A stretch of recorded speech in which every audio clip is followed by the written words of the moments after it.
మహిళలకు రక్షణ కల్పించాలంటూ తెలుగు శక్తి అధ్యక్షుడు బీవీరామ్ ఆధ్వర్యంలో విశాఖ నగరంలో వినూత్నంగా నిరసన చేపట్టారు.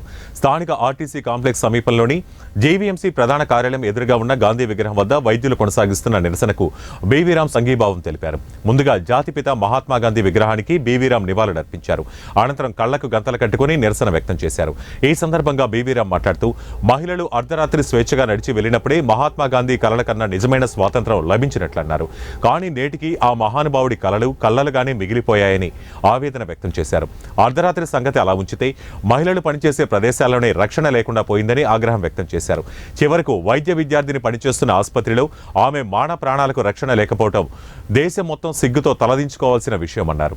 కేంద్ర ప్రభుత్వం ఎప్పటికైనా కళ్లు తెరిచి అత్యంత కఠినంగా చట్టాలను అమలు చేయాల్సిన అవసరం ఉందన్నారు. చంపిన అరెస్ట్ చేయలేదు, న్యాయం ఆలస్యం అవుతుంది. ఈవేళ దేశం మొత్తం మీద డాక్టర్లు అందరూ రోడ్ రేక్ నిరసన తెలియజేస్తున్నారు. మేము ఒకటే కోరుతున్నాం, తక్షణం కేంద్రం కళ్ళు తెరుచుకోవాలి.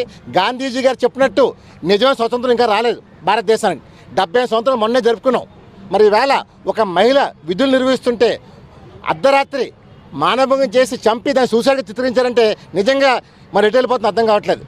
ఇదే వాళ్ళు కోరేది ఒకటే, common protection యాక్ట్ని implement జరుగుతున్నారు.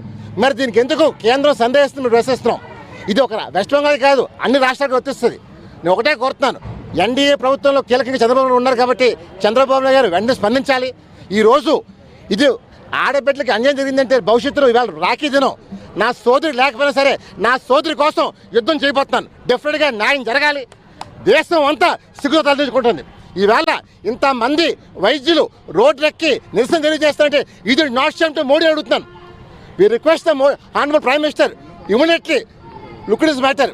We want the culprits to be punished. ఈవేళ